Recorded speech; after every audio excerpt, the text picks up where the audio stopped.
O que a gente fala? Aí é a teologia positiva. Essa teologia positiva eu tenho que falar alguma coisa, tem que ter um começo. Então tudo aquilo que eu entendo de bondade, eu atribuo a Deus. Para mim, Deus ele é bom, só que eu não tenho uma bondade absoluta. As senhoras não têm uma bondade absoluta. As senhoras têm uma bondade relativa, parcial. É um pouquinho bom misturado com muito ruim. Sabe? Nosso referencial de bondade não é toda a bondade. A gente nunca teve um contato com toda a bondade. Alguém totalmente bom. Não. Ele é bom um pouquinho, mas não é totalmente bom assim. É justo um pouquinho, mas não é totalmente justo assim. Ele é legal um pouquinho, mas não é muito legal. É o que a gente pensa, né? Aí esse pouquinho a gente fala, tem que ter alguém mais bondoso, mais amoroso, mais justo. Quem é? Deus.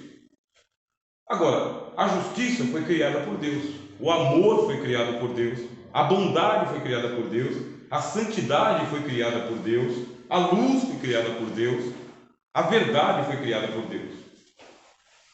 Foi criada, são criações de Deus, a sabedoria é criação de Deus. Por quê? Porque Deus é mais do que sabedoria, mais do que bondade, mais do que verdade, mais do que justiça. Muito mais, muito mais. Aí você pensa, aonde será que eu estou do ponto da minha caminhada? Eu acho que nós estamos no chiqueirinho. Eu comparo o chiqueirinho. Eu lembro quando minha mãe era costureira e a gente tinha, todo ano ela engravidava. E eu era o filho mais velho da casa. E eu lembro que pegava uma criança lá, meus irmãos lá, e colocava no chiqueirinho, deixava lá. Aí dava um chacoalho lá e ficava lá, enquanto ela ficava costurando. E o outro andando pela casa lá se arrastando. Nós estamos no chiqueirinho. Estamos aprendendo um beabá sobre Deus, mas é um beabá bem básico mesmo. É babá, bebê, bebi, bobó, bubu. Toda a nossa eloquência, sabe? Nossa, que eloquência, que inteligência. É igual quando você pega um lápis e dá na mão da criança que ela começa a fazer o rabisco e ela fala, minha mãe. Você olha aqui, isso é só rabisco da minha mãe. Minha mãe, achava que ele é rabisco de minha mãe. Isso é a nossa teologia. Essa é a profundidade da nossa teologia. Essa é a grandeza da nossa teologia. É um rascunho, é um rabisco. E a gente pensa que é uma grande obra, que a criança realmente acha que aquilo dali é mãe dela. Né? Ela apresenta assim, mamãe. Ela acha que é grande coisa. Nós estamos na infância mesmo. Na infância. A gente se escandaliza por qualquer coisa. Qualquer coisa nos escandaliza. A gente já está renegando. Infantilidade, criancice. É o começo da história. E é só o começo do começo da história. Nós ainda nem chegamos no arrebatamento da igreja. Nós nem chegamos na ressurreição dos mortos. Nós nem recebemos os galardões ainda. Nós nem participamos da boda do Cordeiro ainda. Nem aconteceu o milênio ainda. Olha só o que tem de história para frente depois que a gente morrer. Depois que morrer, tem o julgamento das obras, depois que morrer tem a ressurreição dos mortos, depois que morrer tem a glorificação, e tem um monte de coisa para acontecer que não aconteceu conosco ainda. Estamos no jardim da infância do conhecimento de Deus, é só as primeiras letras, e as primeiras letras eu tenho que decorar aquele livro. O que vocês acham? Esse aqui não, esse aqui pode deixar para lá, mas aquele dali tem que ser conhecido, e bem conhecido. Qual a impressão que vocês estão agora, nesse ponto da aula? O que vocês estão sentindo agora? O que o senhor está sentindo? Está meio anestesiado. O que você está sentindo? O que passa no seu coração? Eu? Ela? Eu?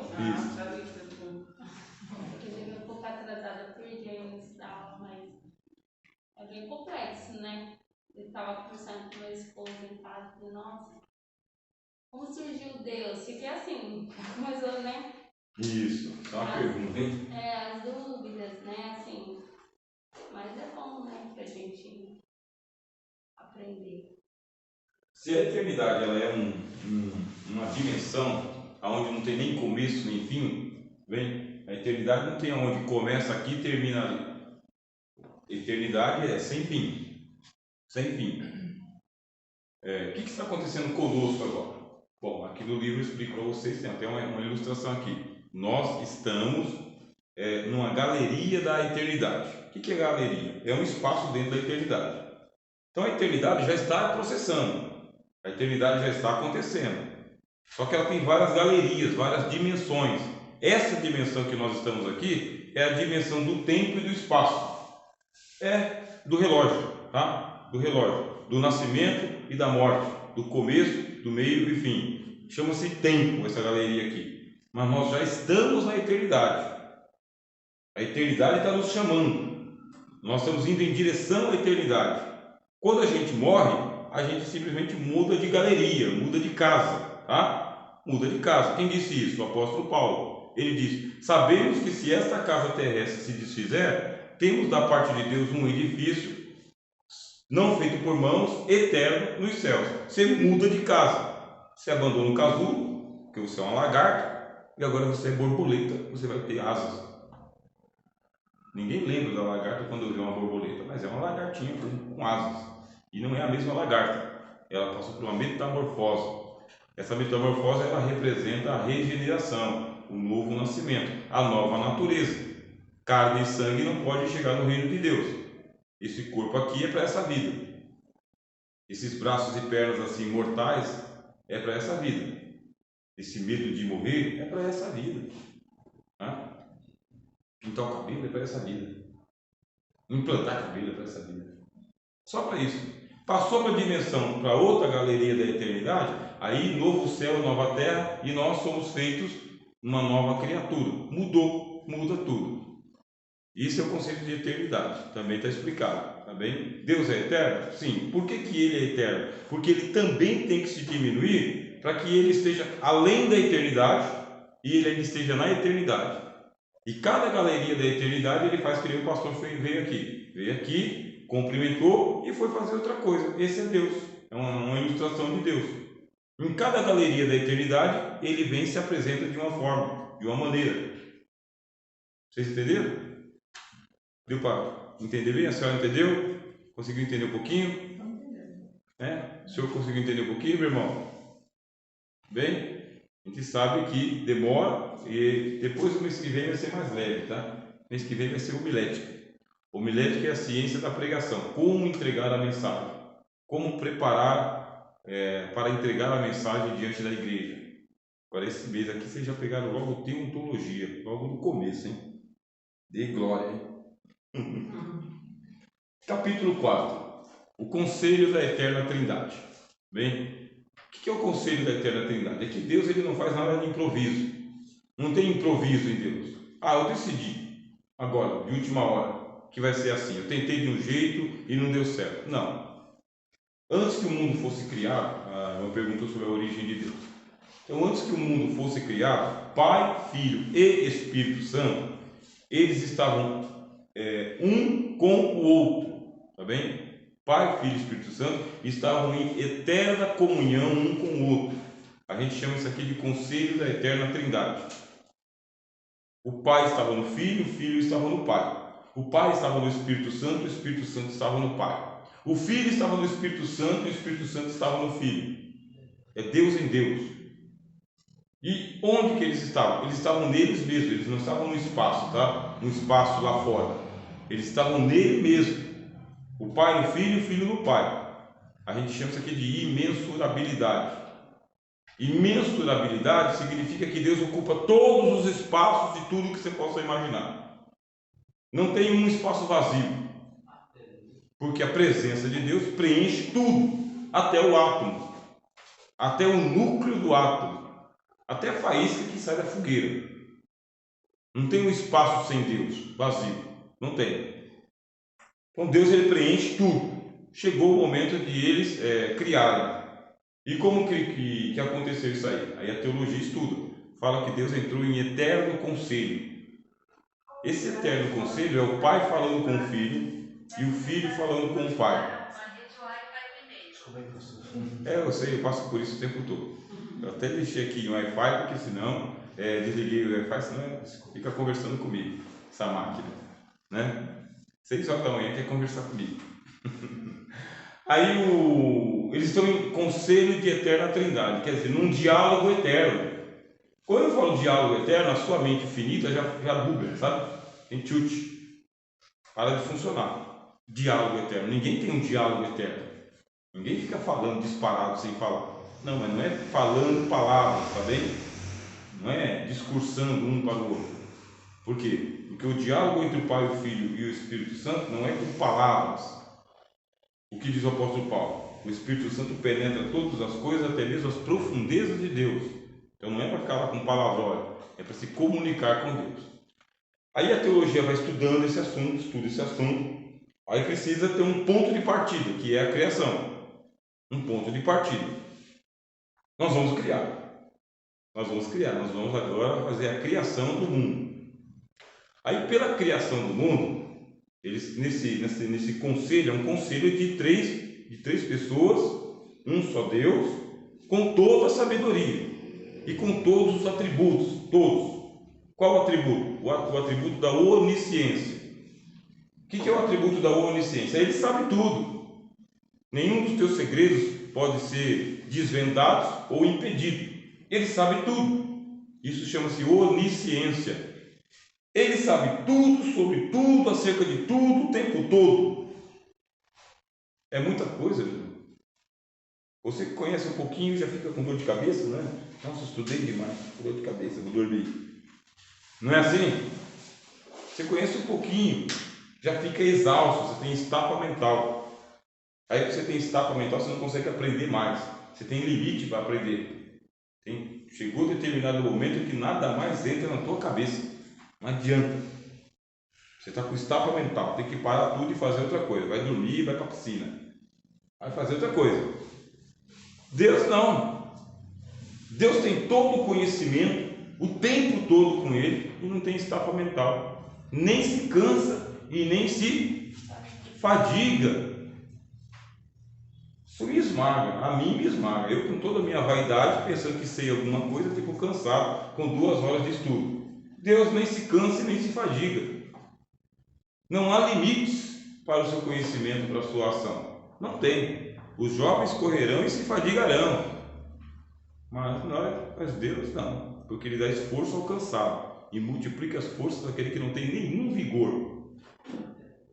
É algo assim que a linguagem do profeta Isaías já deixa a gente assim, em êxtase profético, né? A linguagem é texto de pregação, hein?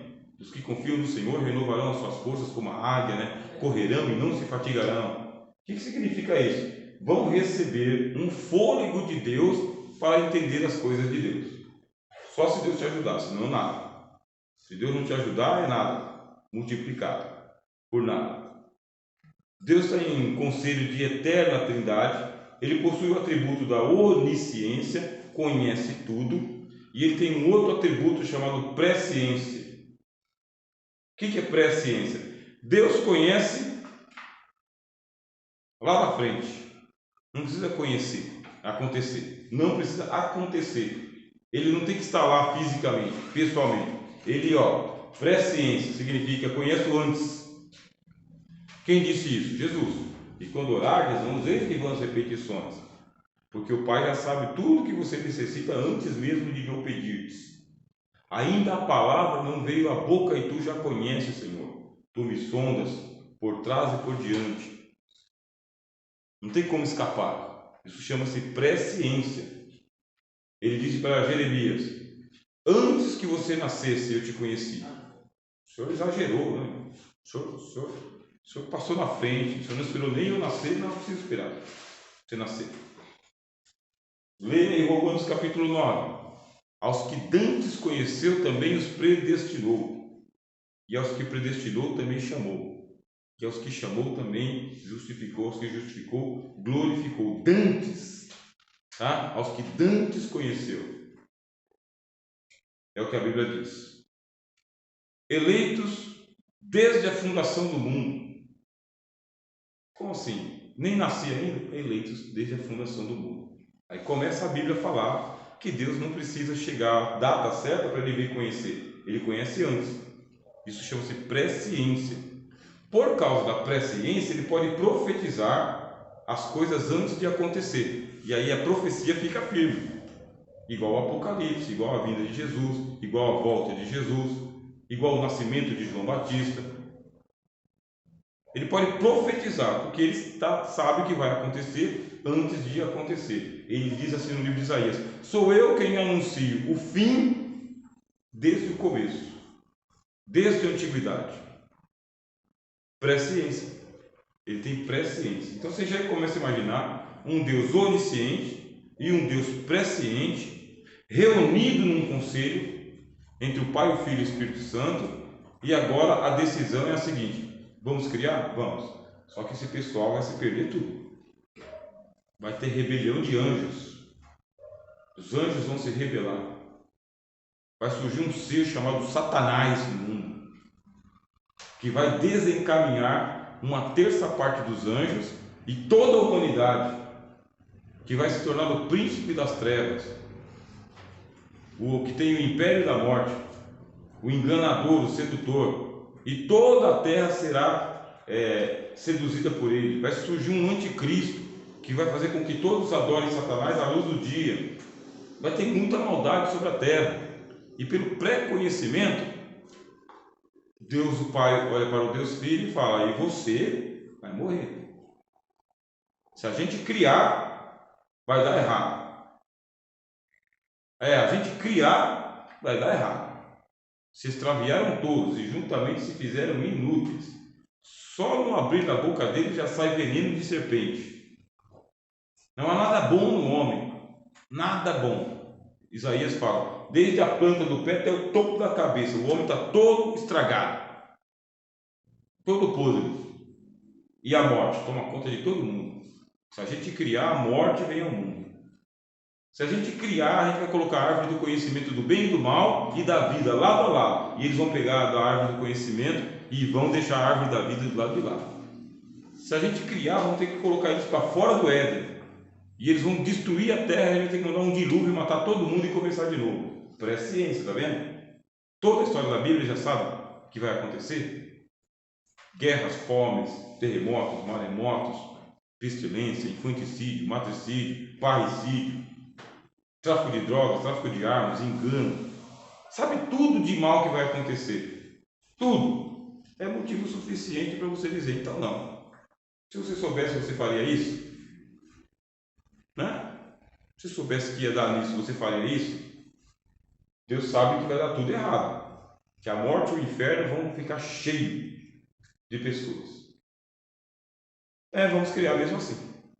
Nós vamos criar, mesmo assim, vai criar tudo, sabendo tudo isso que vai acontecer. Mas então não vale a pena. Bom, se não vale a pena, a gente vai agora, nesse mesmo conselho de eterna trindade, nós vamos agora sondar aqueles que são passíveis de redenção. Quer dizer, que podem ser salvos. Dessa turma toda.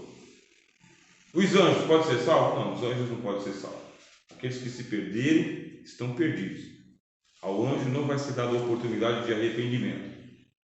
O anjo tem que seguir em linha reta a vida toda. Se ele pecar, ele vai para as trevas imediatamente. O anjo que peca, ele é envolvido pelas trevas. Ele é aprisionado pelas trevas. Uma tornozeleira eletrônica imediata já se prende nas asas dele. Perde as asas, perde o principado, perde o poder dele, perde a virtude dele e se transforma em demônio. Então, o anjo não tem salvação. E o homem? O homem a gente vai fazer ele o seguinte: a gente vai fazer ele a imagem e a semelhança de Deus. E nós vamos dar ao homem tempo para que ele se arrependa quando ele errar. Vamos dar tempo para ele se arrepender. Vamos dar ao homem uma consciência sobre a eternidade. Vamos dar ao homem a ignorância. Olha que negócio interessante, hein? Vai nascer um bebezinho estúpido. E como que a gente sabe que é estúpido? Porque ele pega e ele come a mão. Você dá para ele, ele coloca na boca. Se for prego, ele coloca na boca. Se for ferro, ele coloca na boca. Estúpido não no sentido de maldoso, sabe? É que ele é destituído de sabedoria. Ele não sabe que isso aqui é direita, isso aqui é esquerda. Se você deixar ele lá com a fralda lá o dia inteiro e ele tirar a fralda, ele se suja com a fralda e come o que tem na fralda. Ele brinca. É estúpido. E é assim que nasce todo ser humano. Se ele nascer, você era assim também. Um chorão, um mijãozinho. Você era assim. Nasceu assim. Agora o anjo não, tá? O anjo não nasceu com essa estupidez. Todos os anjos foram criados já com inteligência, já foram criados com vontade, já foram criados com o poder que eles têm. Nenhum deles tem infância, nenhum anjo passou pela infância, nenhum deles tem cordão umbilical. Todos eles já nasceram do jeito que são. Eles não crescem, não fica lá o tamanho de um grão de arroz e depois se transforma quase no tamanho de uma árvore. Não, a estatura dele é aquela. O anjo não engorda, também não emagrece, cabelo não cai, também não cresce, não precisa de academia. Por quê?